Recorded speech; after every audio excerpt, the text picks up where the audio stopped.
Assalamualaikum warahmatullahi wabarakatuh. Bismillahirrahmanirrahim. A'udzu billahi minasyaitonir rajim. Bismillahirrahmanirrahim. Ya ayyuhalladzina amanu, wahai orang-orang yang beriman. Idza tadayantum, ketika saling berhutang kamu sekalian, ketika hutang piutang kamu sekalian, bidainin dengan hutang, ila ajalin sampai tempo musamman yang diketahui, faktubuhu maka menulislah kalian pada hutang. Orang iman, ketika di antara kamu terjadi hutang piutang yang dibayar sampai waktu yang ditentukan, entah itu sebulan, 2 bulan, 3 bulan, atau setahun, 2 tahun, maka tulislah.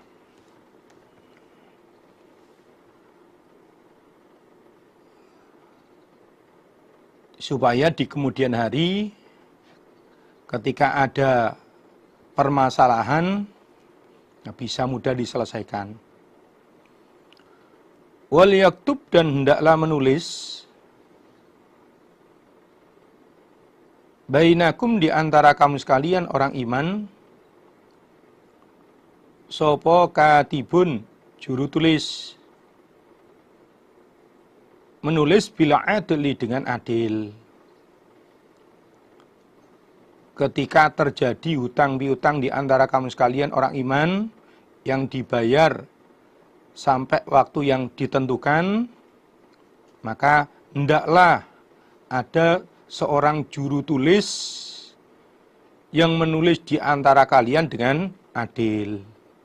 Artinya dengan adil itu dengan apa adanya, tanpa ditambahi, tanpa dikurangi, ya, tidak dimajukan, juga tidak dimundurkan.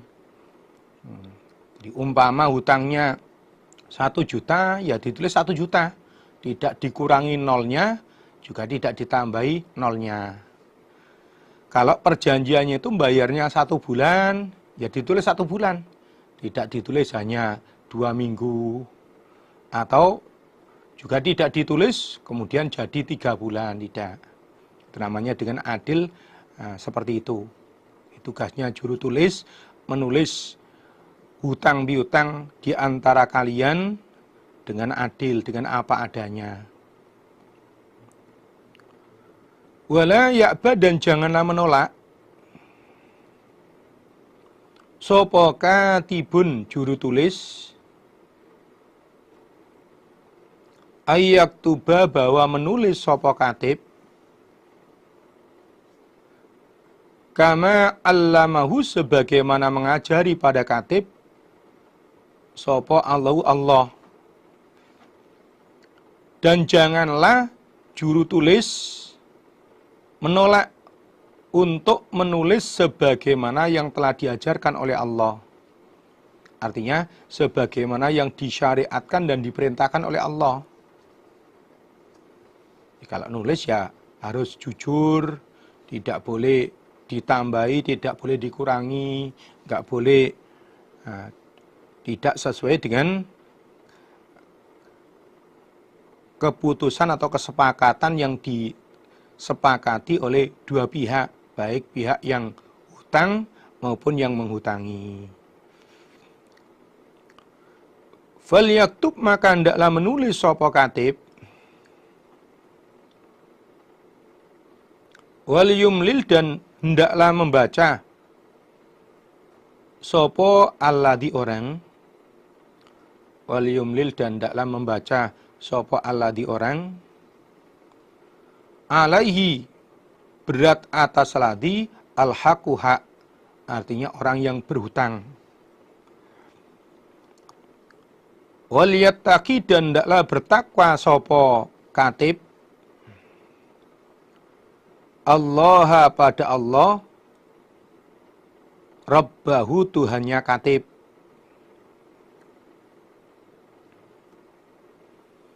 Wala yabkhas, dan janganlah mengurangi sapa katib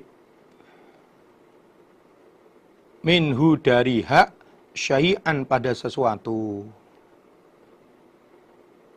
Juru tulis supaya menulis, fal yaktub, tugasnya juru tulis itu menulis hutang-hutang sesuai dengan kesepakatan antara pihak yang hutang dengan yang menghutangi. Sementara orang yang berhutang supaya membaca tulisannya katib tadi,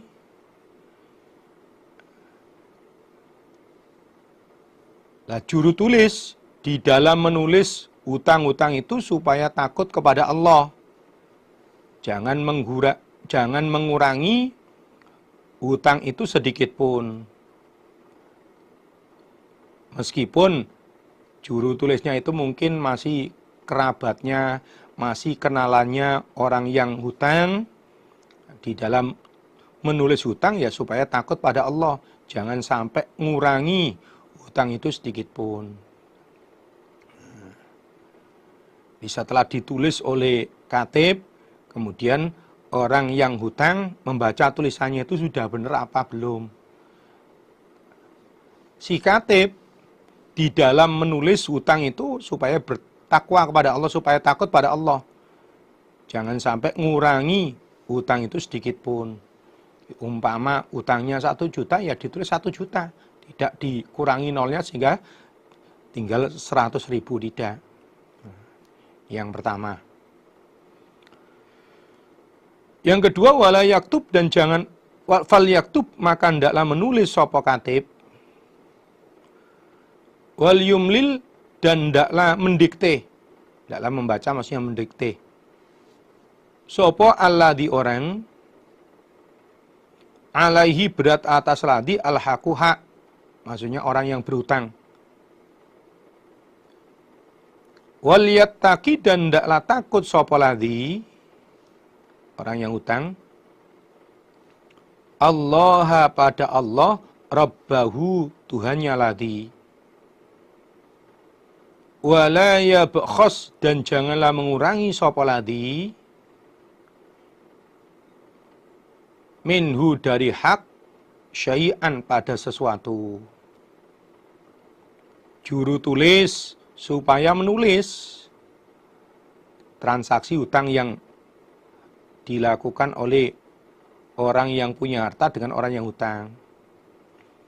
Sementara orang yang punya hutang supaya mendiktekan, supaya membacakan hutangnya kepada katib untuk ditulis. Nah,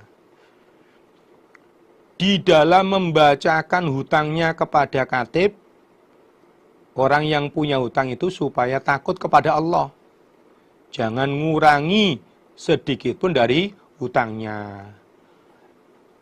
Contohnya hutangnya 1 juta, nah, saat mendikte kepada katib hanya dibilang 900.000 atau 950.000, lah itu nggak boleh. Nah, supaya takut kepada Allah, jangan mengurangi hutangnya sedikit pun.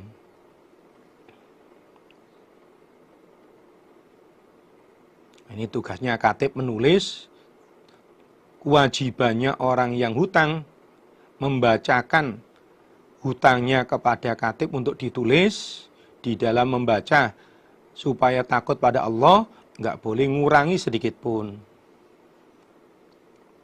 Atau tugasnya katib itu menulis hutang yang terjadi saat itu. Setelah ditulis, orang yang punya hutang baca kembali tulisannya katib itu. Nah, si katib di dalam nulis supaya takut pada Allah. Jangan mengurangi hutang itu sedikit pun.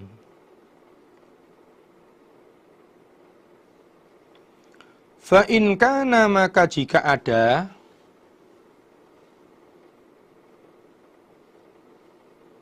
sopo alladzi, orang, alaihi, berat atas ladzi, al-haqu, hak, artinya orang yang berhutang. Iku safihan, bodoh. Bodoh akalnya, kurang akalnya. Au dha'ifan, atau lemah. Lemah fisiknya. Misalnya sudah sangat tua atau sakit-sakitan. Au la yastati'u, atau tidak mampu sapa ladzi ayyumillah, bahwa membaca sapa huwa ladzi. Misalnya sakit atau dia sedang pergi sehingga nggak mungkin untuk membacakan hutangnya itu. Falyumlil, maka hendaklah membaca sapa waliyuhu, walinya ladzi, walinya orang yang berhutang, bil adli, dengan adil, artinya dengan jujur apa adanya. Jika orang yang berhutang itu keadaan lemah akalnya, mudah lupa misalnya, dia tahu ya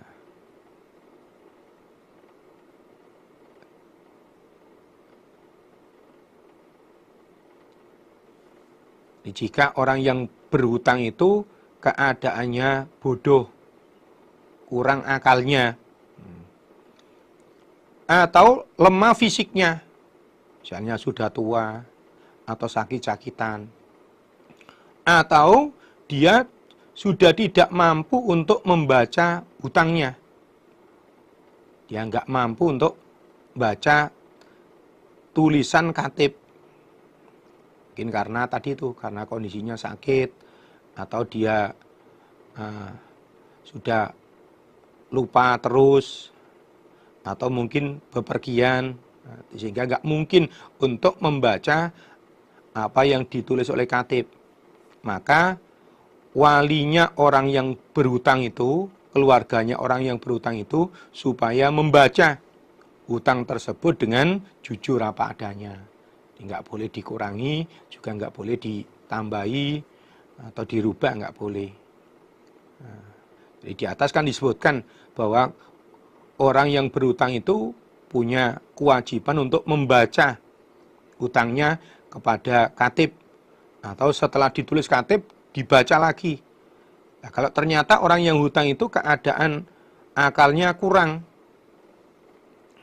udah lupa misalnya, atau kondisi fisiknya sudah lemah, sudah tua, sakit-sakitan, atau dia memang nggak bisa baca karena sedang pergi, sedang sakit, maka keluarga orang yang berhutang supaya membaca hutang itu dengan jujur, dengan apa adanya. Nah, jadi nggak boleh dikurangi, juga, pokoknya harus dibaca apa adanya.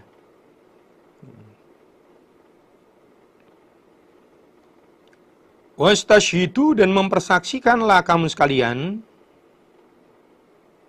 Wastashhidu, dan mempersaksikanlah kamu sekalian. Syahidaini, pada dua orang saksi. Min rijalikum, dari beberapa orang laki-laki kamu sekalian. Ketika ada urusan tentang hak, misalnya utang piutang seperti itu, maka persaksikanlah pada dua orang laki-laki, pada dua saksi dari orang laki-laki kamu sekalian orang iman. Min rijalikum maksudnya min ahli millatikum, yakni minal muslimin. Ketika terjadi transaksi, misalnya hutang piutang di antara kamu orang Islam, orang iman, maka supaya dipersaksikan pada dua orang saksi dari orang laki-laki di antara orang iman sendiri. Kenapa saksinya harus sesama orang imannya? Karena kalau nanti saksinya bukan dari orang iman, sangat dimungkinkan kalau si saksi itu karena punya dendam pribadi atau apa, sehingga akan merubah penyaksiannya. Maka di sini disyaratkan ketika mencari dua saksi harus yang sefaham, harus yang seagama. Sehingga nanti penyaksiannya betul-betul bisa apa adanya. Tidak ada karena dendam, karena apa, sehingga kemudian merubah penyaksiannya itu. Fa illam yakuna, maka jika tidak ada siapa dua saksi,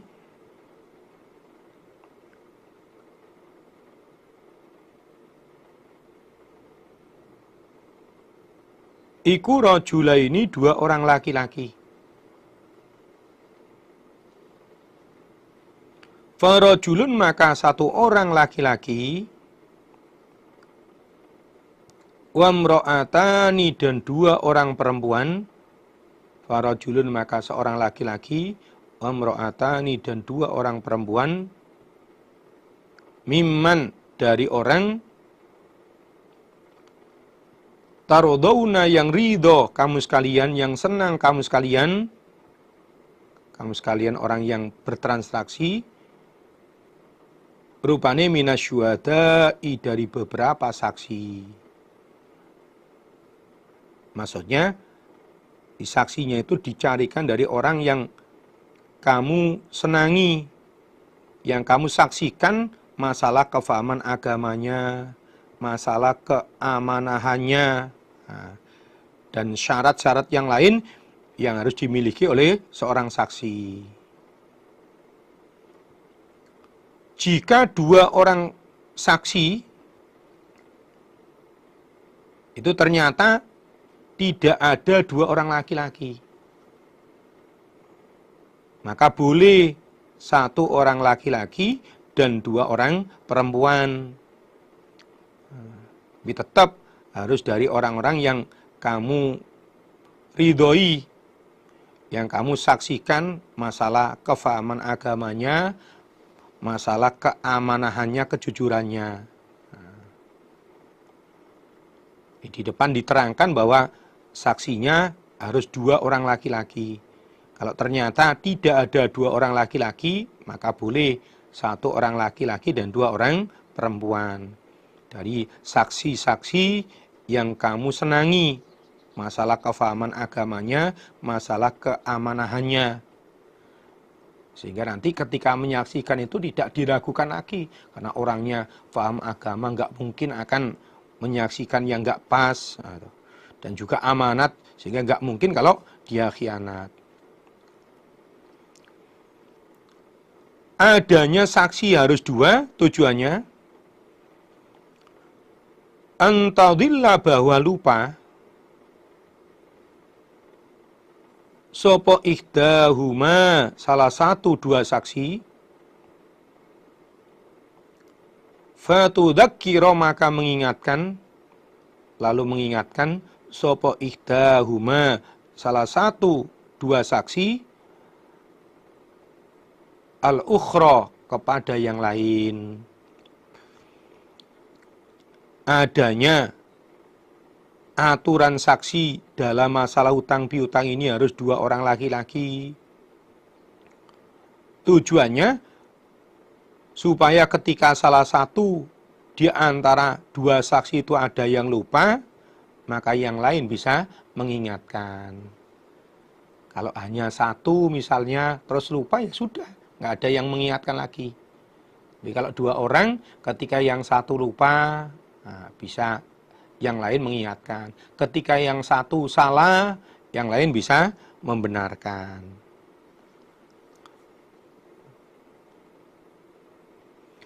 Wala ya'ba, dan tidak boleh menolak, hanya jangan menolak. Sopo asywada'u, beberapa saksi. Sopo asywada'u, beberapa saksi.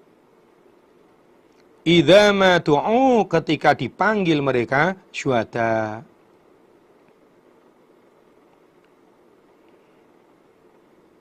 Para saksi tidak boleh menolak saat dipanggil untuk menyaksikan.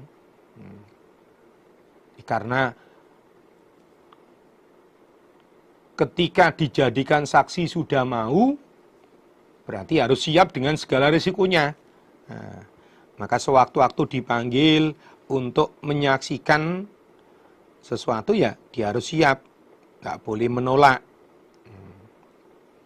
Ini ketentuannya untuk saksi. Ketika dia dimintai jadi saksi siap, itu berarti ya harus siap dengan segala risikonya. Termasuk sewaktu-waktu dibutuhkan untuk menyaksikan, dipanggil, maka ya harus siap.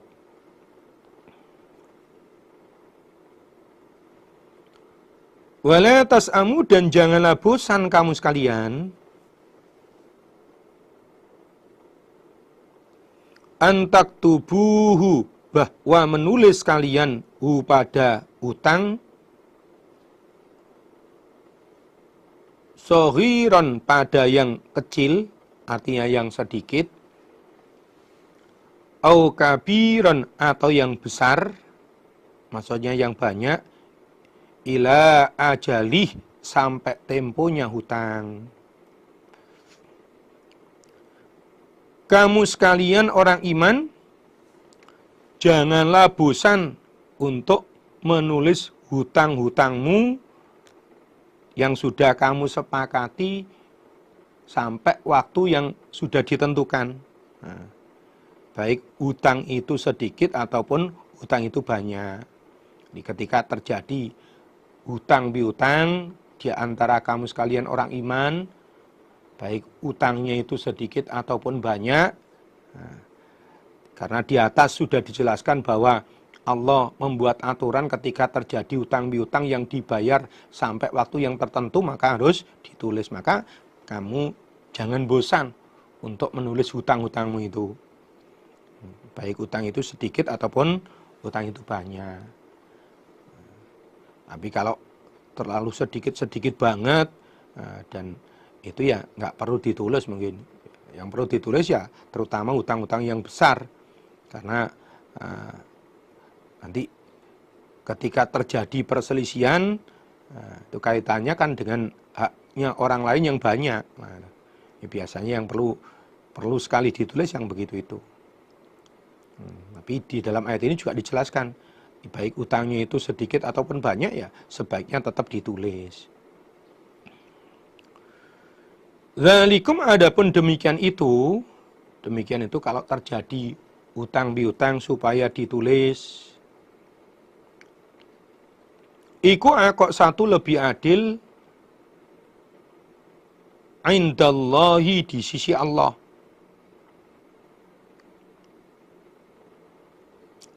Karena menulis hutang piutang itu perintah Allah. Menulis hutang piutang itu berarti mengikuti perintah Allah, maka nanti di sisi Allah atau menurut Allah, kalau hutang piutang itu ditulis akan lebih adil daripada tidak ditulis. Wa aqwamu, dan lebih tetap lisyahadati, pada penyaksian.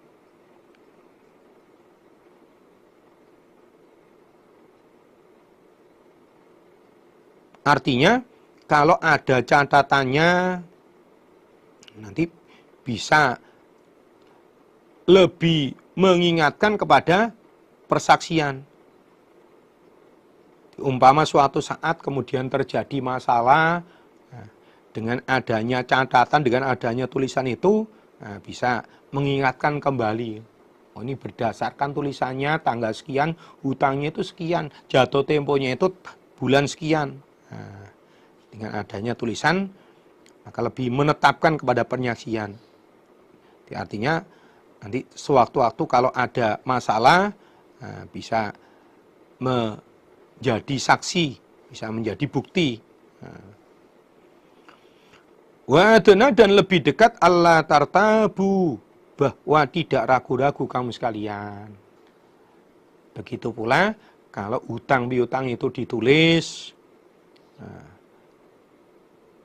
kalian sehingga tidak ragu-ragu lagi. Lebih dekat supaya kamu tidak ragu-ragu. Jadi artinya tadi itu, dengan adanya tulisan itu sehingga tidak meragukan lagi. Umpama saksinya lupa, bahkan yang hutang sendiri juga lupa, yang menghutangi juga lupa. Nah, dengan ada tulisan itu tidak membuat ragu-ragu. Oh, ini berdasarkan tulisannya ternyata hutangnya sekian, jatuh temponya bulan sekian. Illa kecuali antakuna bahwa ada apa harta ikuti jarotan dagangan hadirotan yang kontan tudirunaha yang memutar kalian ha pada tijaroh bainakum di antara kamu sekalian. Bukan utang piutang. Itu adalah dagangan yang dibayar cash, dibayar kontan. Falaisa maka tidak ada dosa, falaisa maka tidak ada alaikum berat atas kamu sekalian. Di falaisa maka tidak ada alaikum berat atas kamu sekalian, apa junahun dosa. Allah taktubuha bahwa tidak menulis kalian ha pada tijarah. Kecuali kalau transaksi itu adalah jual beli yang kontan, bukan hutang. Maka umpama tidak kamu tulis, nggak apa-apa. Di atas disebutkan bahwa kalau hutang piutang, maka supaya ditulis. Di sini dijelaskan, kalau memang transaksinya itu jual beli yang langsung dibayar, bukan hutang, maka umpama tidak ditulis, tidak apa-apa. Untuk menegaskan saja. Di bawah yang wajib ditulis itu kalau utang piutang. Adapun yang cash, umpama tidak ditulis, nggak apa-apa. Bukan berarti kok nggak boleh ditulis, tidak. Kalau ditulis ya lebih baik lagi. Contohnya ada notanya, ada kwitansinya.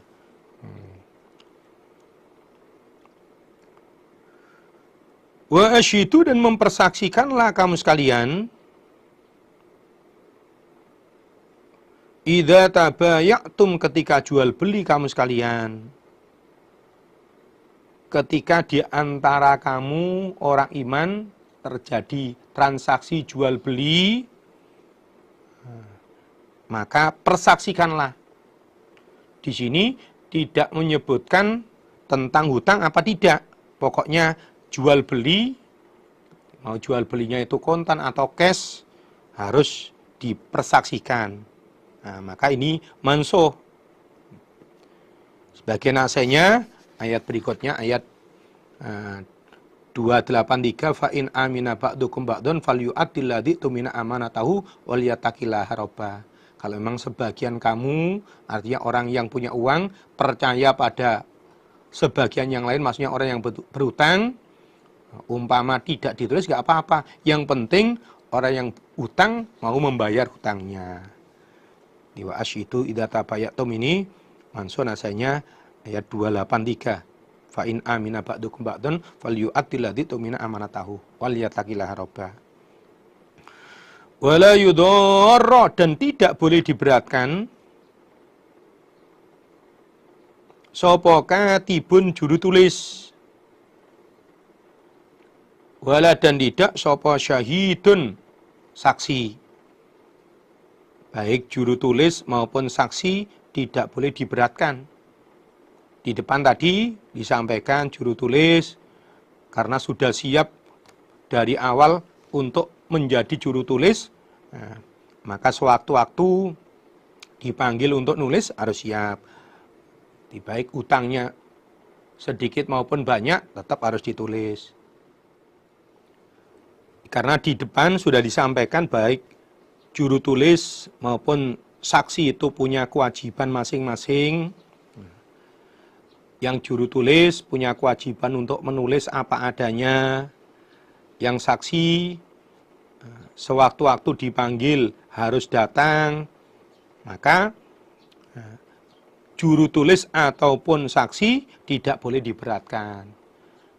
Misalnya karena tahu juru tulis itu harus nulis, saksi harus menyaksikan, manggilnya sewaktu-waktu tanpa ada pemberitahuan terlebih dulu, sehingga memberatkan juru tulis, memberatkan saksi lah, itu nggak boleh. Atau berkali-kali diminta untuk nulis, diminta untuk menyaksikan, tapi nggak dikasih transport, nggak kasih uang transport contohnya misalnya sekarang, nah, itu juga nggak boleh.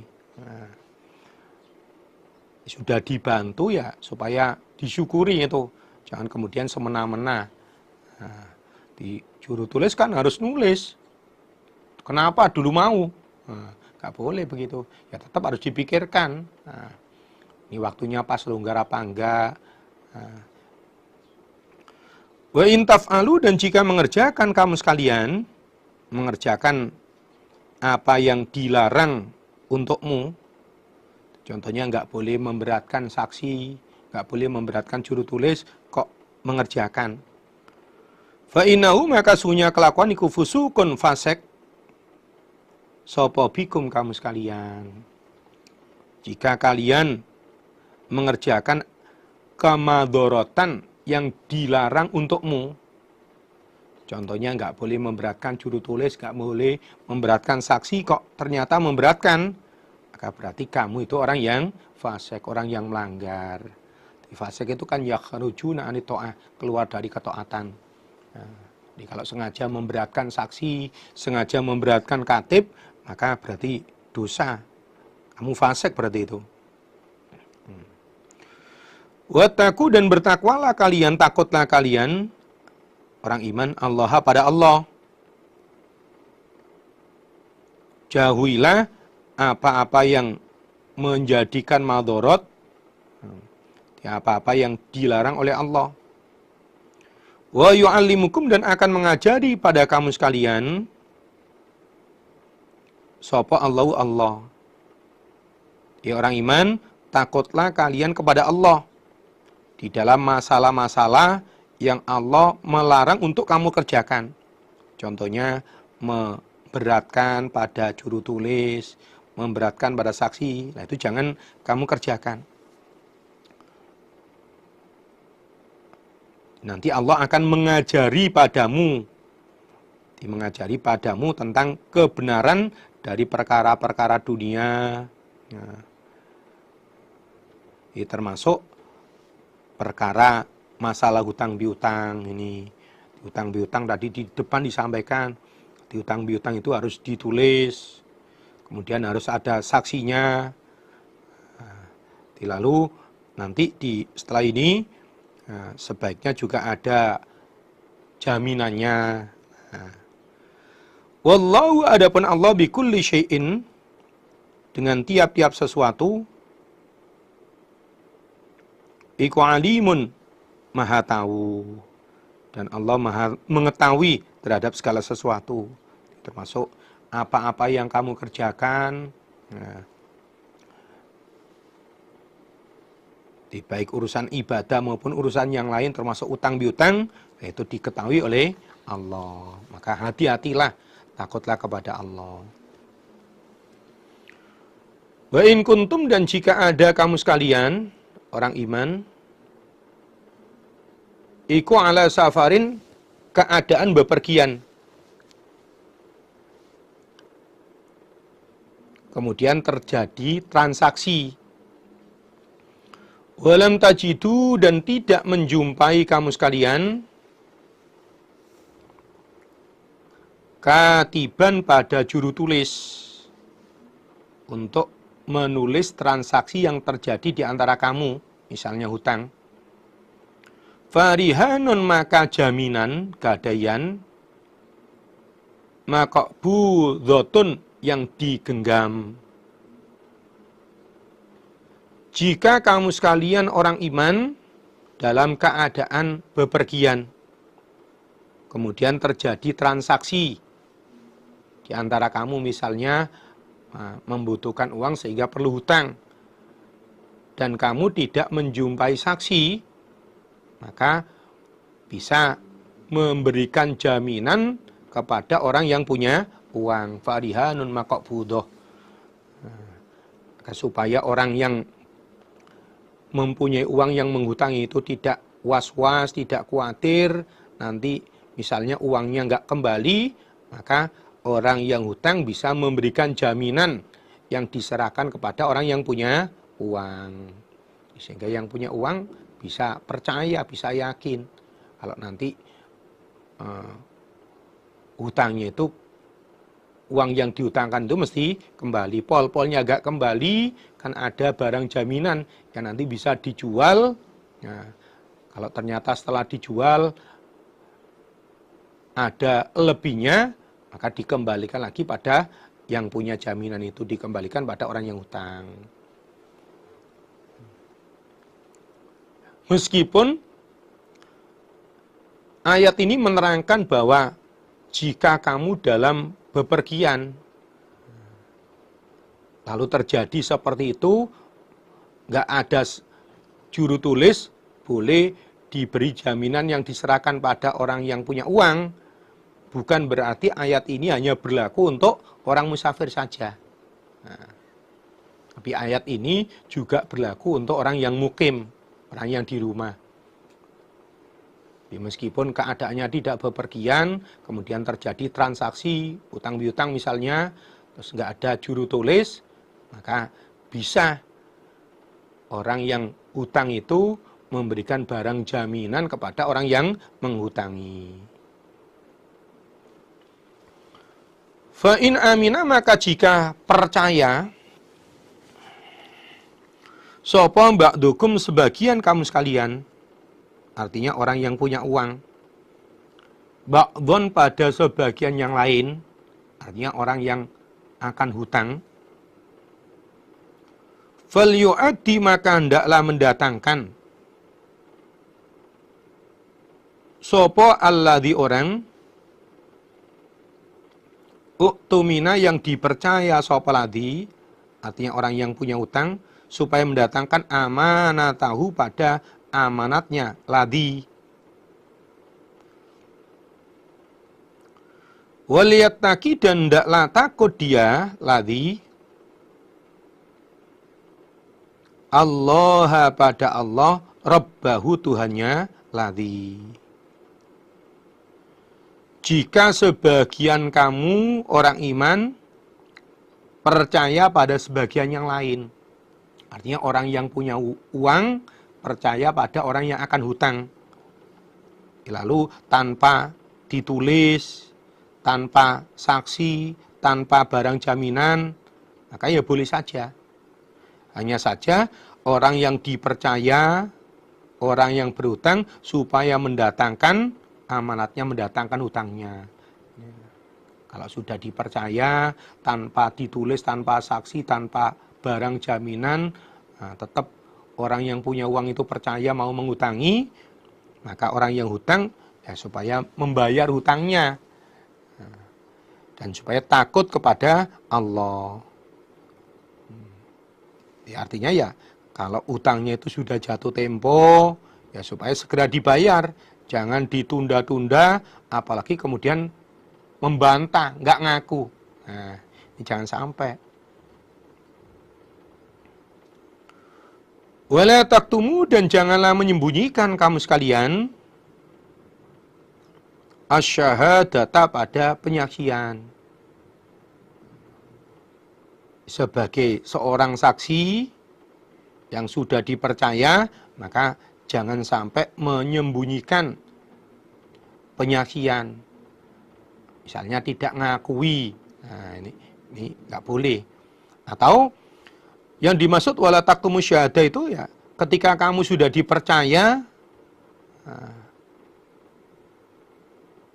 oleh orang yang punya uang, dihutangi, tanpa adanya tulisan, tanpa adanya saksi, tanpa adanya barang jaminan, nah, berarti kamu juga menjadi saksi, itu namanya. Nah, maka jangan sampai menyembunyikan penyaksian, lalu nggak ngaku kalau punya utang misalnya. Nah, itu nggak boleh. Waman, dan barang siapa yaktumha, yang menyembunyikan dia pada penyaksian, sebagai seorang saksi menyaksikan dengan bohong, atau tadi itu sebagai orang yang sudah dipercaya hutang tanpa ada tulisannya, tanpa ada saksi, tanpa ada barang jaminannya dipercaya, kok kemudian nggak mengakui. Itu namanya menyembunyikan penyaksian. Fa innahu maka sesungguhnya kelakuan iku athimun berdosa apa qalbu hatinya orang. Barang siapa yang menyembunyikan penyaksian, nah, sebagai seorang saksi ketika disuruh menyaksikan ternyata dirubah penyaksiannya. Atau tadi itu orang yang hutang tanpa ditulis, tanpa saksi, tanpa barang jaminan dipercaya, kok begitu giliran bayar nggak ngaku. Nah, berarti hatinya orang itu berdosa. Wallahu dan Allah bima dengan apa-apa tak maluna yang beramal kamu sekalian, iku alimun mengetahui. Dan Allah maha tahu terhadap semua yang kalian amalkan. Termasuk tadi itu, kamu hutang, kamu jadi saksi, semua apa yang kamu kerjakan itu disaksikan oleh Allah. Maka jangan sampai berkhianat, jangan sampai menyembunyikan penyaksian. Harus apa adanya. Nah, kalau sudah dipercaya orang ya harus amanat betul. Kalau punya hutang ya dibayar. Lillahi bagi Allah ma apa-apa fis samawati di dalam beberapa langit. Wa ma dan apa-apa fil ardi di dalam bumi. Semua yang di langit, semua yang di bumi itu miliknya Allah. Ini termasuk kita semua. Nah, ini miliknya Allah. Sehingga karena miliknya Allah, apapun yang kita kerjakan diketahui oleh Allah. Wa in tubatu dan jika menampakkan kamu sekalian ma pada apa-apa fi anfusikum di dalam hati kamu sekalian, di dalam diri maksudnya di dalam hati. Au tukhfuhu atau menyamarkan kamu sekalian pada ma. Yuhasibukum maka akan menghitung, akan menghisap maka akan menghitung kepada kamu sekalian bihi dengan ma sapa Allahu Allah. Karena semua yang di langit, semua yang di bumi itu milik Allah, sehingga termasuk kita, sehingga apapun yang kita kerjakan juga dipantau, dilihat oleh Allah, diketahui oleh Allah.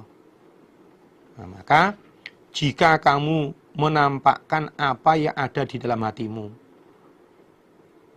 kamu omongkan, kamu kerjakan, atau apa yang ada di dalam hatimu itu kamu samarkan, hanya di batin saja, maka semua itu tetap akan diperhitungkan oleh Allah, ditulis oleh Allah.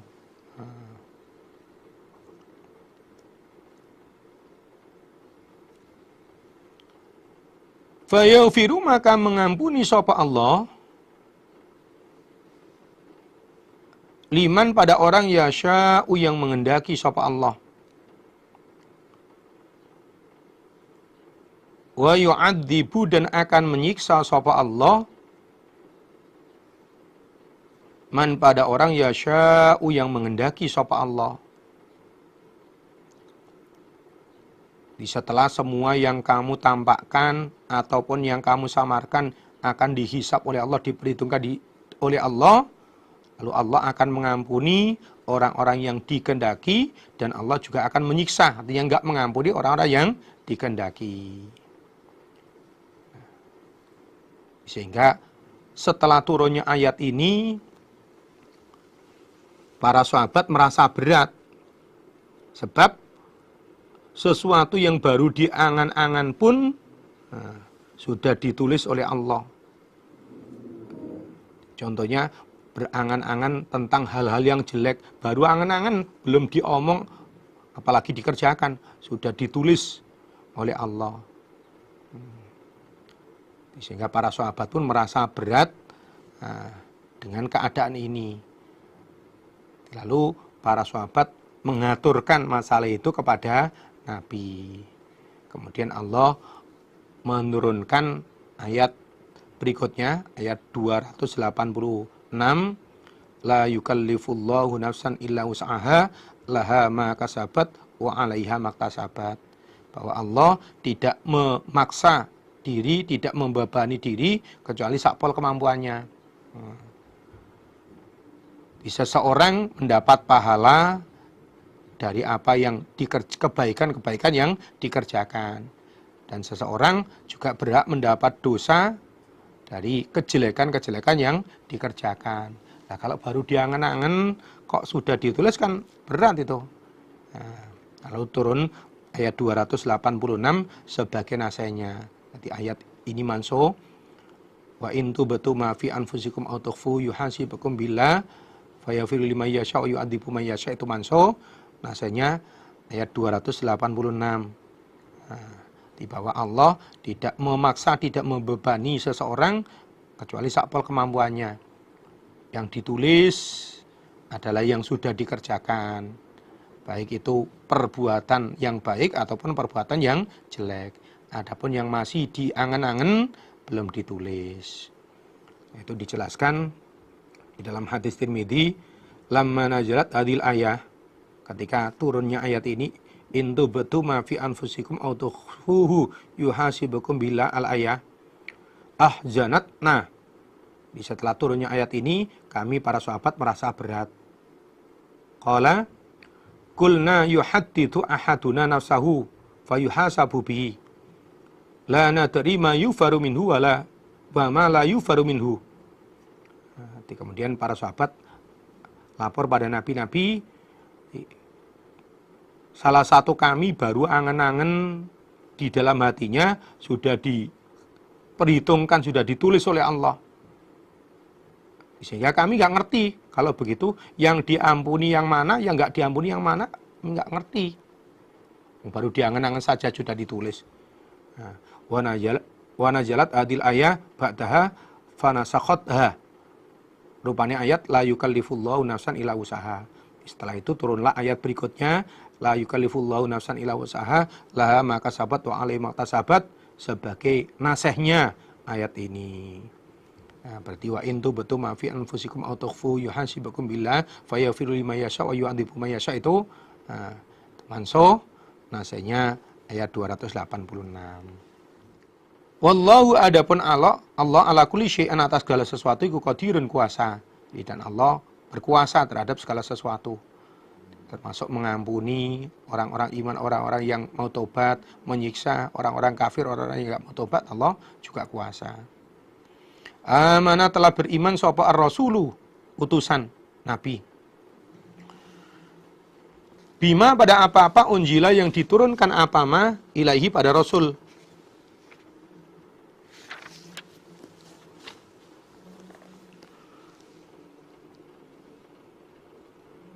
Wal mu'minuna, dan orang-orang iman juga percaya, beriman pada apa yang diturunkan oleh Allah kepada Rasul.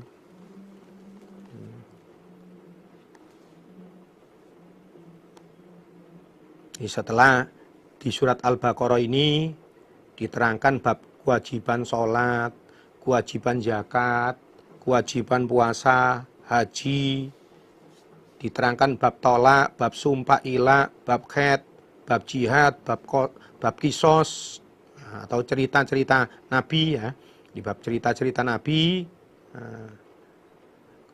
lalu di akhir surat Al-Baqarah ini diterangkan bahwa Nabi Muhammad beserta pengikut-pengikutnya, yaitu orang-orang iman, percaya atau beriman kepada apa yang Allah turunkan kepada Nabi Muhammad. Baik Nabi Muhammad maupun orang-orang iman, pengikutnya Nabi, percaya dengan Al-Quran yang Allah turunkan kepada Nabi Muhammad. Kullun, semuanya, Rasul dan orang-orang iman, iku amana, beriman siapa kullun,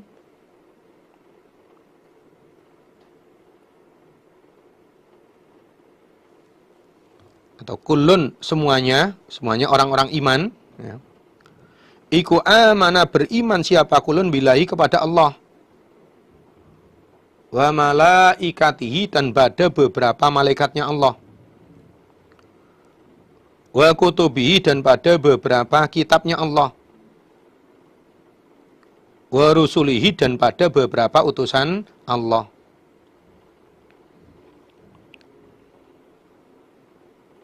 Di semua orang iman, termasuk Nabi Muhammad, beriman kepada Allah, para malaikat, kitab-kitab Allah, dan juga pada utusan-utusan Allah.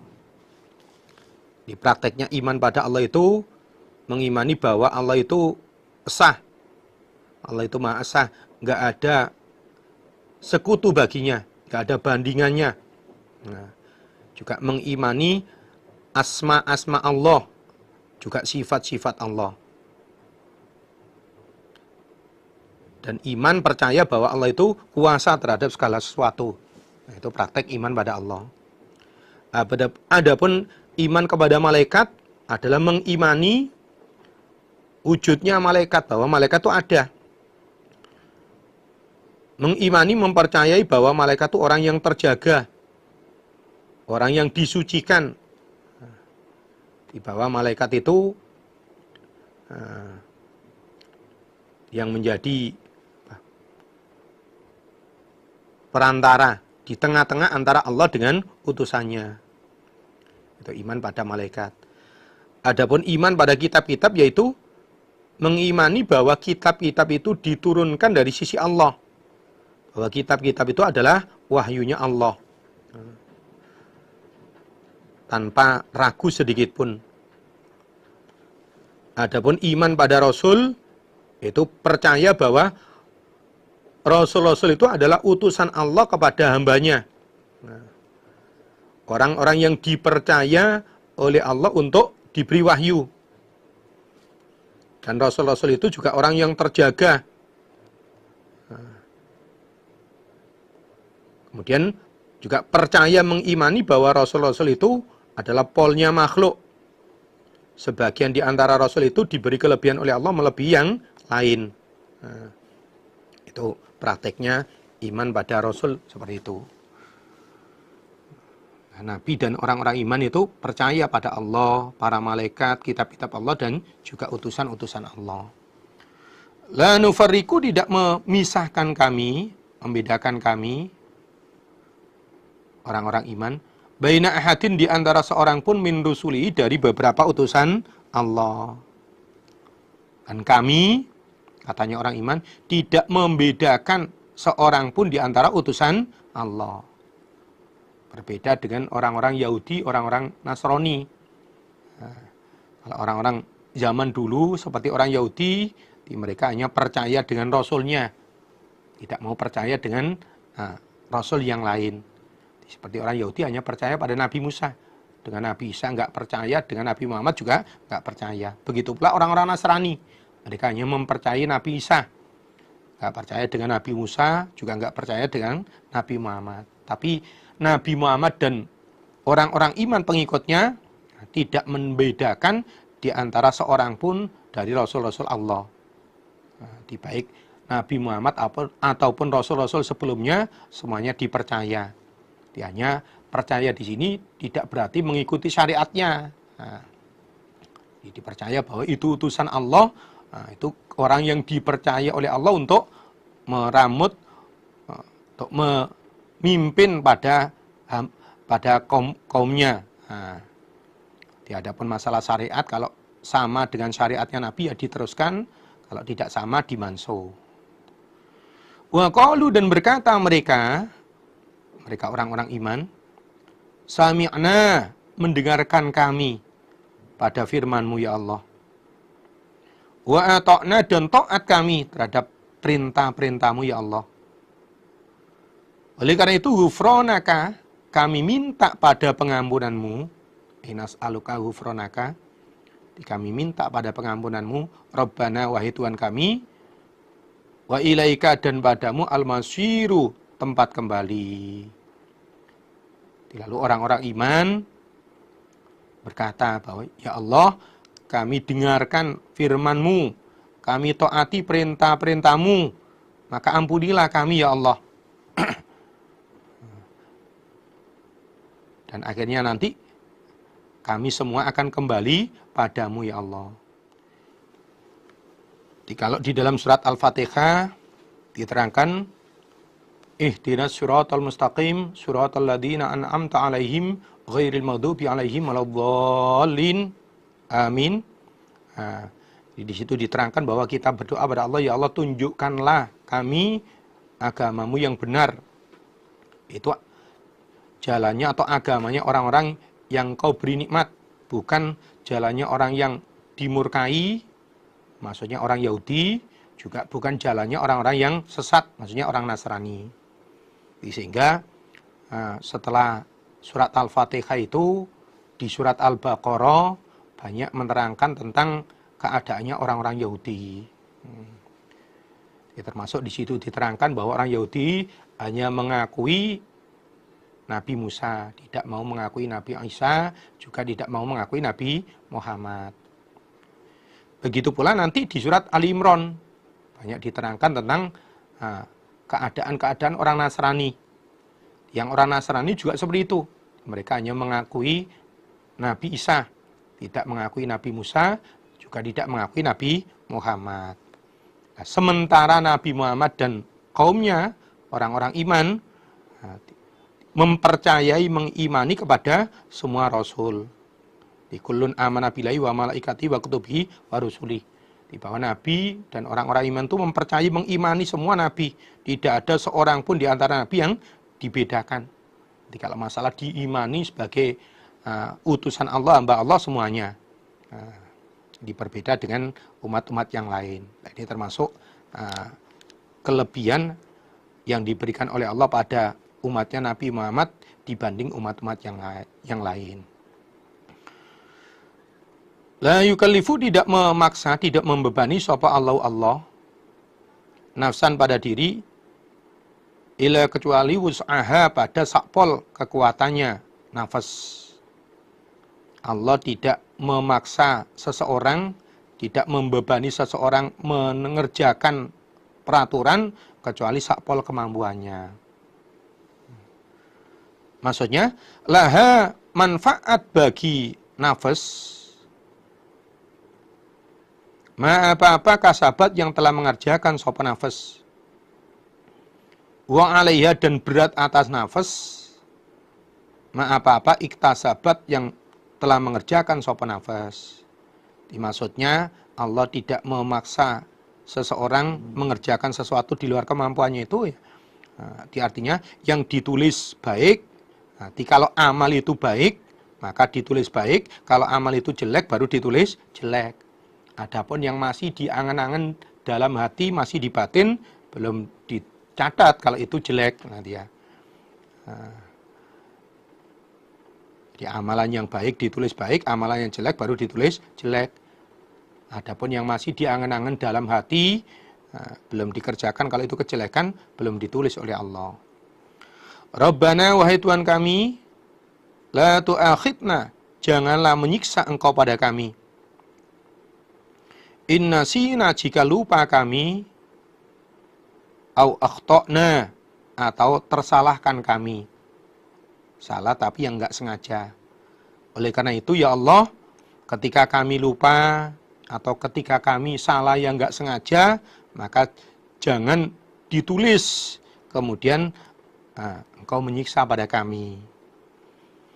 Rabbana, wahai Tuhan kami, wala tahmil, dan janganlah menanggungkan engkau, janganlah membebani engkau,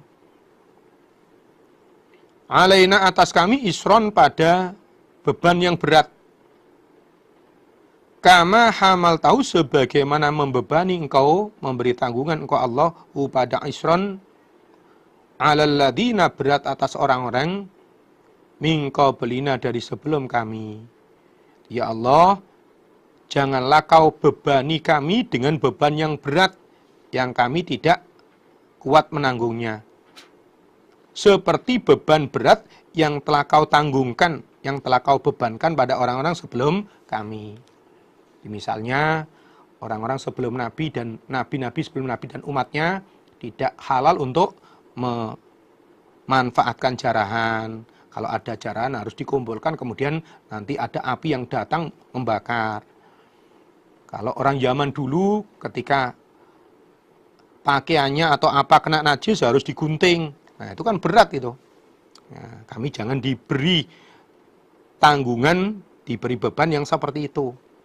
Rabbana wahai Tuhan kami, wala tuhammilna, dan janganlah menanggungkan engkau pada kami, membebankan engkau pada kami, ma pada apa-apa, la taqata yang tidak ada kekuatan, lana bagi kami bi dengan ma. Ya Allah, janganlah engkau bebani kami dengan peraturan-peraturan yang kami tidak mampu mengerjakannya. Termasuk seperti tadi itu kan berat itu. Kalau ada pakaiannya, ada badannya kan najis harus digunting, nah, kan berat itu. Nah, itu ringankan dari kami ya Allah. Wa'fu dan mengampunilah engkau anna dari kami. Wa'fir lana dan mengampunilah engkau lana kepada kami. Warhamna dan menyayangilah engkau pada kami. Oleh karena itu maafkan kami, ampunilah kami ya Allah, dan sayangilah kami. Anta engkau iku maulana kekasih kami, penolong kami. Fansurna maka semoga menolong engkau Allah pada kami. Alal qaumil kafirina mengalahkan kaum yang kafir. Ya Allah, engkau adalah penolong kami, kekasih kami. Maka tolonglah kami untuk mengalahkan kaum yang kafir. Jadi dengan doanya Nabi dan umatnya seperti ini, ya alhamdulillah Allah memberikan keringanan. Nah, kalau umat-umat zaman dulu nggak halal memanfaatkan jarahan, Nabi dan umatnya oleh Allah diberi kemurahan bisa memanfaatkan jarahan. Kalau Nabi-Nabi dulu dan umatnya badannya, pakaiannya kena najis harus digunting.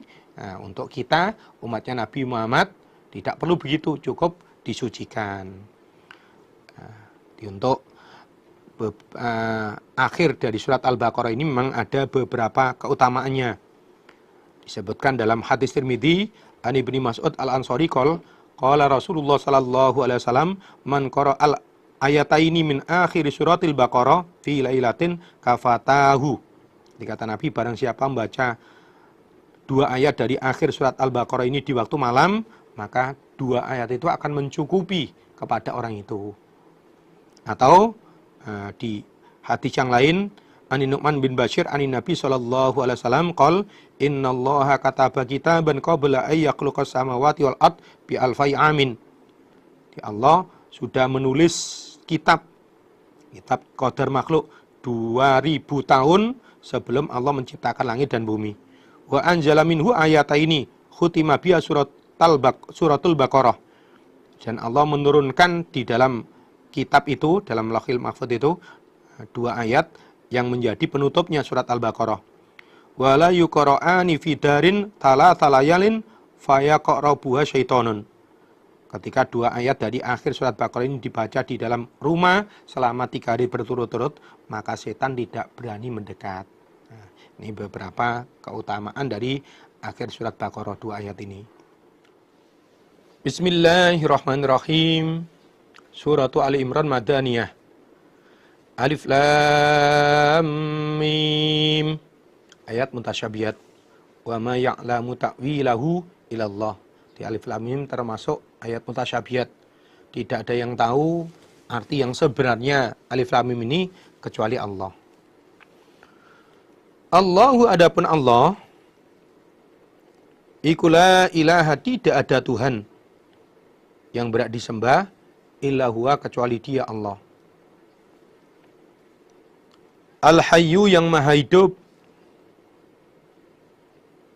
Al-Qayyumu, lagi maha mengatur, meramut makhluk-makhluknya. Allah adalah zat yang tidak ada Tuhan yang berhak disembah kecuali Dia. Allah itu maha hidup dan juga meramut, mengatur pada makhluk-makhluknya. Nazzala, telah menurunkan sapa Allah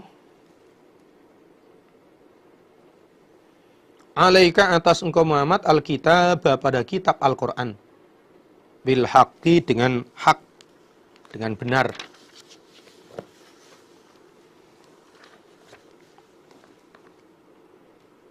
Musaddiqan dengan membenarkan, artinya menyambung kebenarannya. Lima pada apa-apa kitab, baina yadaihi di depannya Alkitab, di depannya Al-Qur'an. Allah telah menurunkan kitab Al-Qur'an padamu Muhammad dengan hak. Artinya dengan benar. Ada tujuannya, ada maksudnya. Allah menurunkan Al-Quran pada Nabi, tujuannya termasuk untuk menyambung kebenaran syariat-syariat yang ada di dalam kitab-kitab sebelumnya. Artinya menyambung kebenaran itu, syariat-syariat yang ada di dalam kitab sebelum Al-Quran yang cocok dengan Al-Quran akan diteruskan.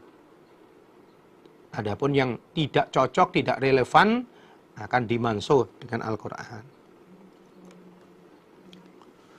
Wa anjala dan menurunkan sapa Allah At-Taurat pada kitab Taurat, wal Injila dan pada kitab Injil, min qablu dari sebelum Al-Quran, udan sebagai petunjuk, linnasi bagi manusia. Allah telah menurunkan kitab Taurat dan kitab Injil sebelum Al-Quran. Di Taurat Injil oleh Allah diturunkan lebih dulu daripada Al-Quran. Yang mana kitab Taurat dan kitab Injil itu sebagai petunjuk, sebagai pedoman ibadah bagi orang-orang Bani Israel. Manusia di sini manusia Bani Israel.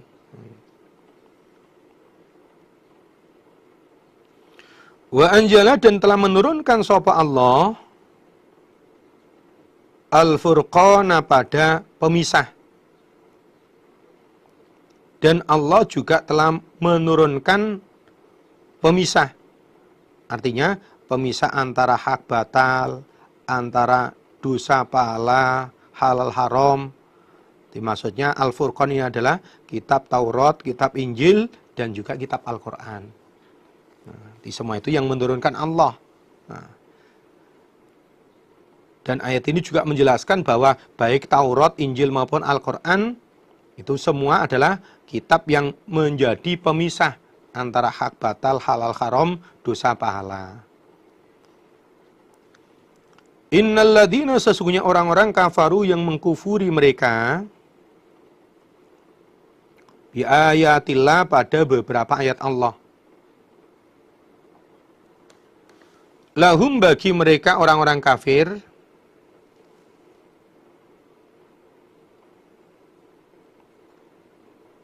adabun syadidun, siksaan yang berat.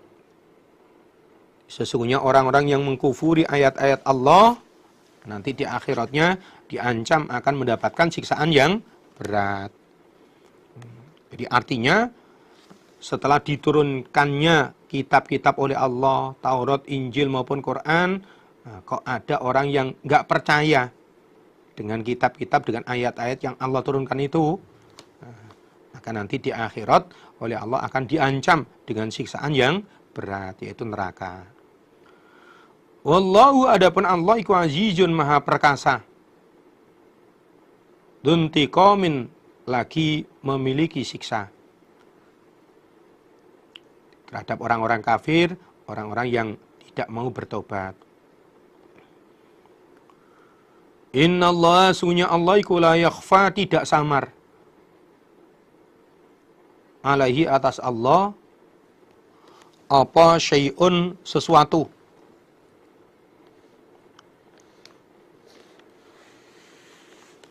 fil ardi di bumi wala dan tidak fisama'i di langit.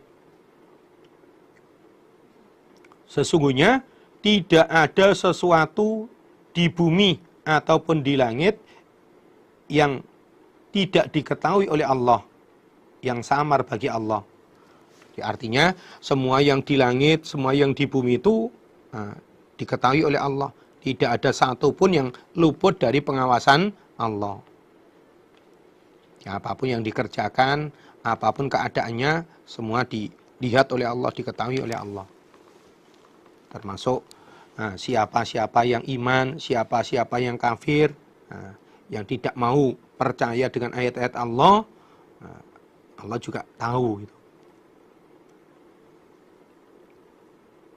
Wa adapun Allah iku alladzi dzat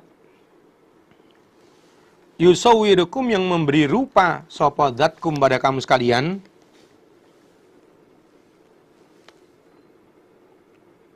fil arhami di dalam rahim kaifa bagaimana yasha'u mengendaki sapa Allah.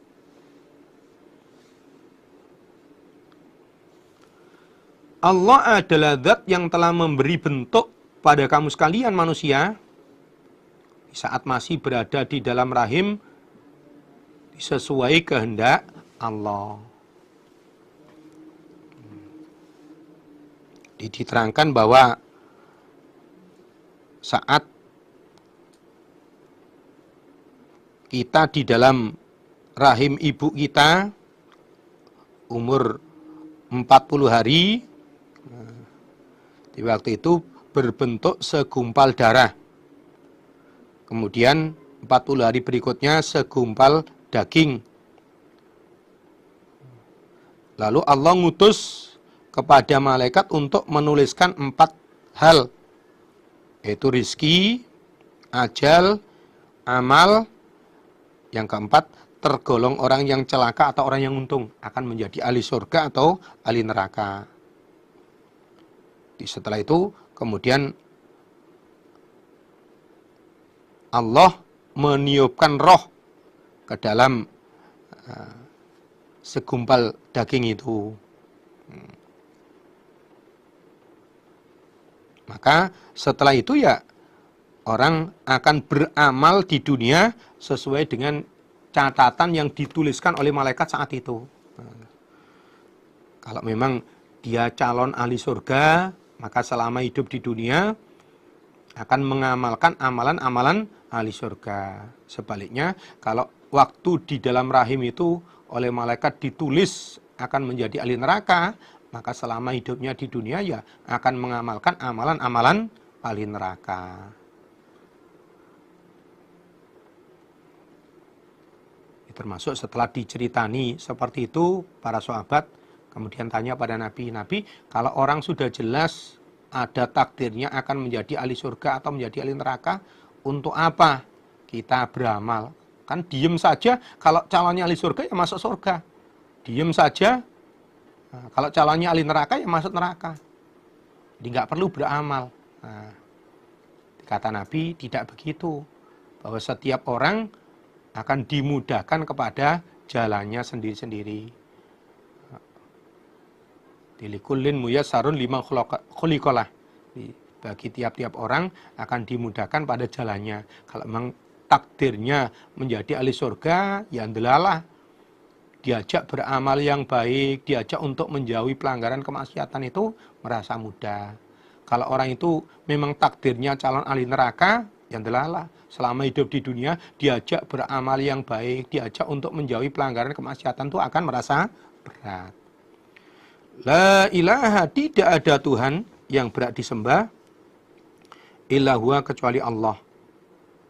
Al-Azizu maha perkasa, Al-Hakimu lagi maha menghukumi. Wa adapun Allah iku alladzi dzat anzala yang telah menurunkan siapa zat alaika atas engkau Muhammad al-kitab pada kitab Al-Qur'an. Minhu sebagian dari kitab ayatun beberapa ayat muhkamatun yang muhkam yang dijadikan dasar hukum. Hunna adapun ayatun muhkamatun iku ummul kitabi, pokoknya kitab, pokoknya Al-Qur'an. Diisi pokoknya Al-Qur'an ya ayat-ayat muhkam itu. Wa ukharu, adapun yang lain, selain ayat muhkam itu, isinya Quran, mutasyabihatun, beberapa ayat yang serupa. Mutasyabihatun, beberapa yang serupa. Allah adalah zat yang telah menurunkan kitab Al-Quran padamu Muhammad. Yang sebagian isinya Al-Quran itu adalah ayat-ayat muhkam. Ayat-ayat yang dijadikan dasar hukum. Yang ayat muhkam itu adalah pokok isinya Al-Quran. Di pokok isinya Al-Quran ya ayat-ayat muhkam itu. Selain itu, di selain ayat-ayat muhkam, isi Al-Quran lagi adalah ayat-ayat yang serupa. Ayat-ayat yang mutasyabihat.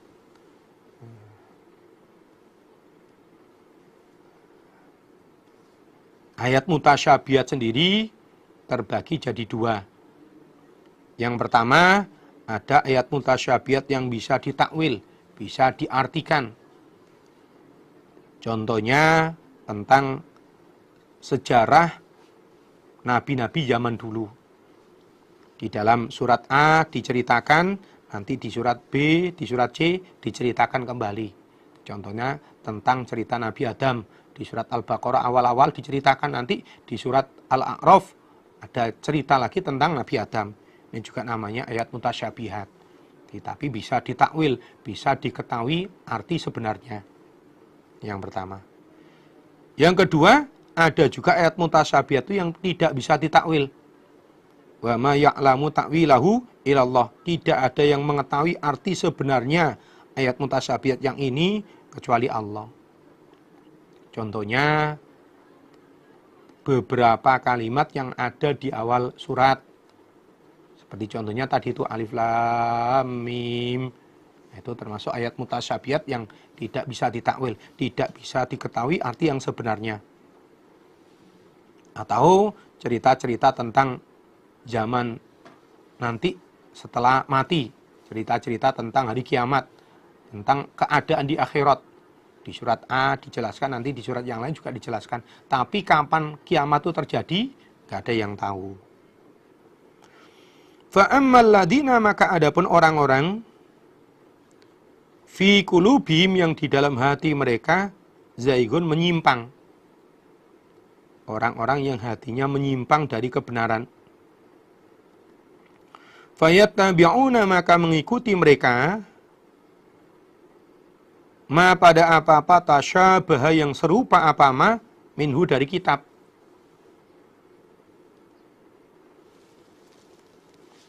Tujuannya ibtigha al-fitnati, karena mencari kerusakan. Ibtigha al-fitnati, karena mencari kerusakan. Wa ibtigha at-ta'wili, dan mencari pengertiannya, ma tasyabaha.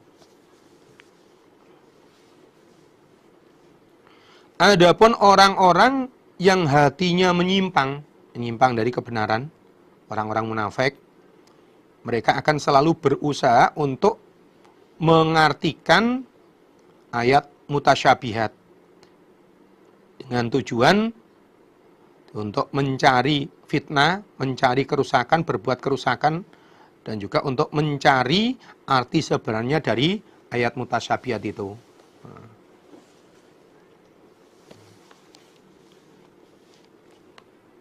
Orang-orang yang hatinya menyimpang, orang-orang munafik,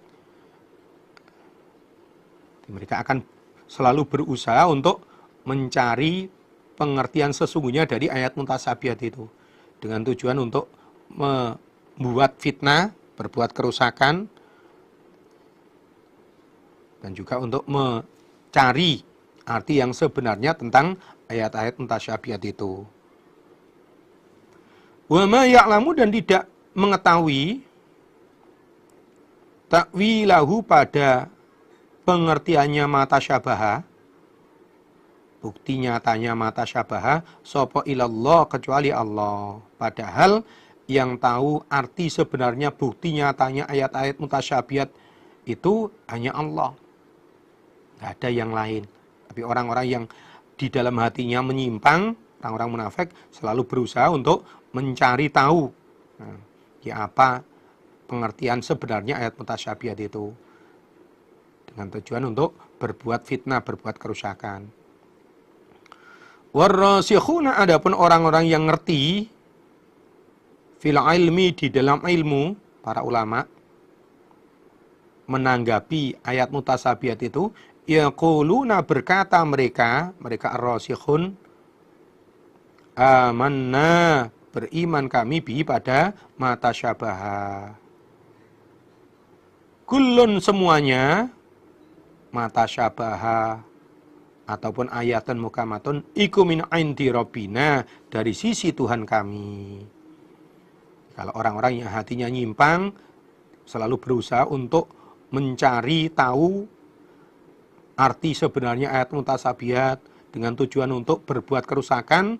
Nah, kalau orang-orang yang ngerti dalam ilmu, orang-orang yang alim, ulama, mereka menanggapi ayat mutasyabihat itu dengan berkata bahwa kami iman, kami percaya pada ayat-ayat mutasyabihat itu. Dan semuanya, ayat-ayat mutasyabihat maupun ayat-ayat yang muhkam itu semuanya berasal dari sisi Allah. Semuanya Allah yang menurunkan itu. Sehingga ya harus kami imani.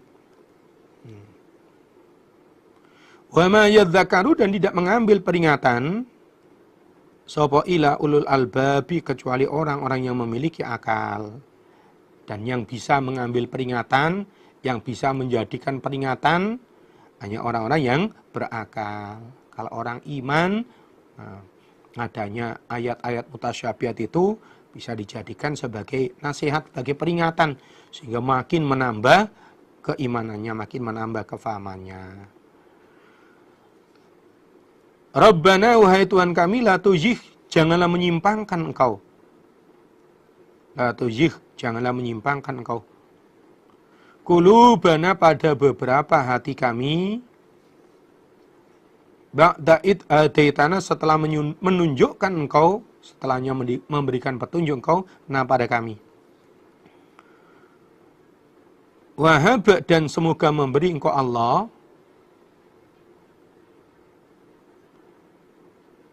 lana, kepada kami, milladunka, dari sisi engkau, rahmatan, pada rahmat.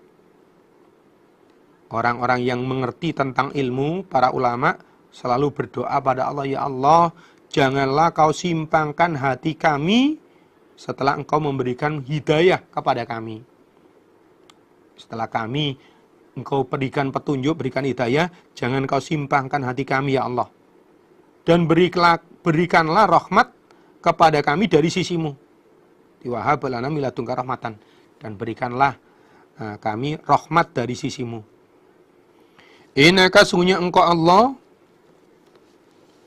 anta, engkau iku al-wahhabu, yang maha memberi. Sebab engkau adalah zat yang maha memberi, ya Allah. Maka janganlah kau simpangkan hati kami setelah kau berikan petunjuk pada kami. Ini termasuk doa supaya kita bisa tetap dalam keimanan, dalam hidayah Allah, tidak mudah lepas, tidak mudah keluar dari keimanan.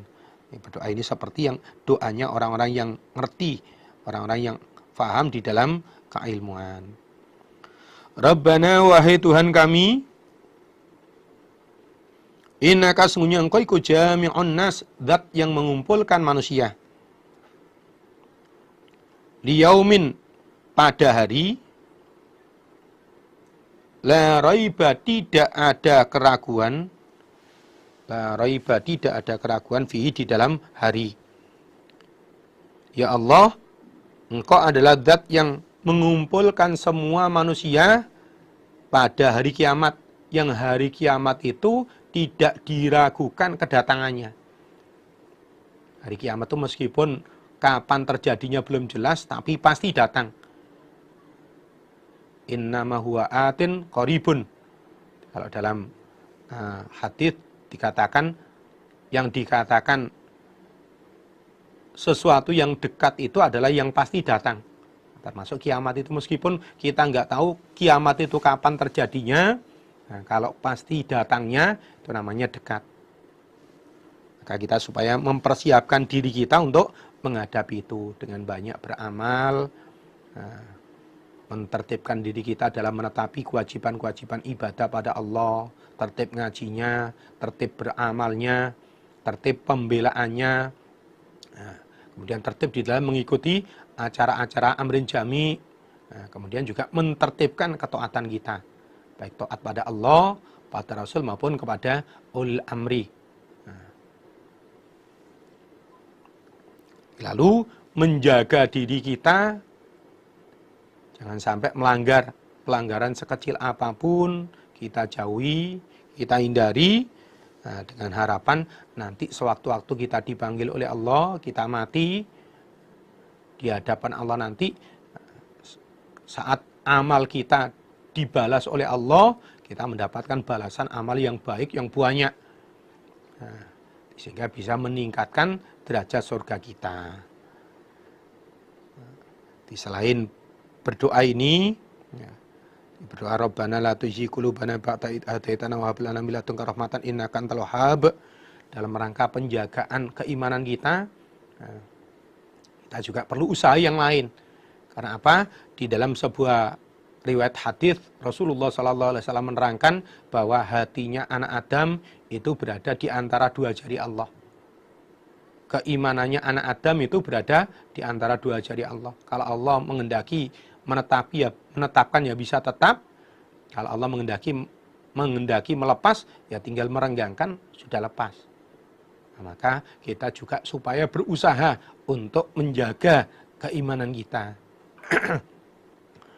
Nah, termasuk dengan berusaha menggunakan 4 nali keimanan itu. Selain berdoa, kemudian yang berikutnya adalah bersyukur. Mensyukuri nikmat Allah, termasuk hidayah. Kita hidup sekali ini diberi oleh Allah bisa jadi orang Islam, orang iman, bisa mengamalkan agama Islam yang betul-betul sesuai dengan Quran hadis. Nah, ini disyukuri. Sebab apa? Sebab tidak semua orang diberi oleh Allah bisa seperti itu. Banyak orang Islam tapi ternyata amalannya tidak sesuai dengan Al-Quran dan Al-Hadis. Nah, alhamdulillah kita diberi bisa menetapi agama Islam yang praktek amalnya betul-betul sesuai dengan Al-Quran dan Al-Hadis. Termasuk cara usaha kita supaya amalan kita selalu bisa sesuai Quran Hadis, adalah dengan kita mengkaji Al-Quran dan Al-Hadis. Al-Quran itu bahasa Arab, Al-Hadis bahasa Arab, kita orang Indonesia, orang Jawa, orang Kalimantan, orang Sulawesi, orang Sumatera. Nah, supaya kita bisa mengamalkan Al-Quran dan Al-Hadis secara benar, maka harus kita artikan ke dalam bahasa kita. Nah, usaha untuk bisa beramal yang benar ya, dengan cara ngaji Al-Quran, ngaji Al-Hadis ini. Ini yang pertama, disyukuri. Nah, hidayah Allah, kita bisa jadi orang iman, orang Islam, bisa menetapi agama Islam yang betul-betul sesuai Quran hadis. Yang kedua, itu kita agungkan. Yang namanya mengagungkan itu dipolkan. Kalau itu berupa perintah, berusaha untuk mengamalkan sakpol kemampuannya. Kalau itu berupa larangan, dijauhi sejauh-jauhnya. Kemudian percaya penuh kepercayaan, tidak meremehkan. Lalu yang berikutnya, nomor 4, itu mempersungguh. Nah, yang namanya mempersungguh itu usaha lahir batin sampai tercapai.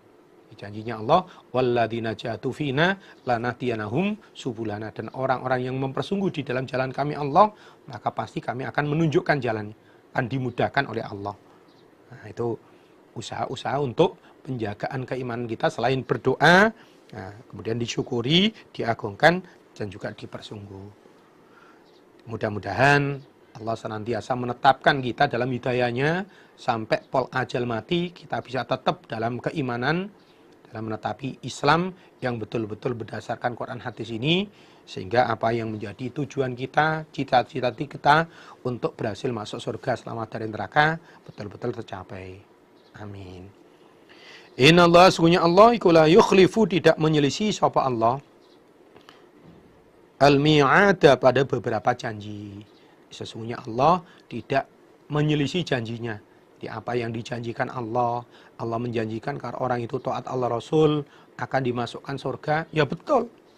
Allah menjanjikan kalau orang itu menentang Allah Rasul, melanggar peraturan Allah Rasul, dimasukkan neraka, ya betul terjadi. Nah, maka kita supaya berusaha untuk bisa menjadi hamba-hamba Allah yang bisa taat Allah Rasul. Nah, di prakteknya taat Allah Rasul itu ya menetapi Al-Quran dan Al-Hadis. Itu kita tetapi sejak kita tahu, sejak kita mengerti, sejak kita paham, sampai pol ajal mati kita masing-masing. Sebab kewajiban ibadah itu wa'bud rabbaka hatta ya'tiyakal yakin, dan beribadahlah pada Tuhanmu Muhammad sampai dengan datang matimu. Alhamdulillah, jazakumullahu khaira. Mudah-mudahan Allah beri manfaat dan barokah. Wassalamualaikum warahmatullahi wabarakatuh.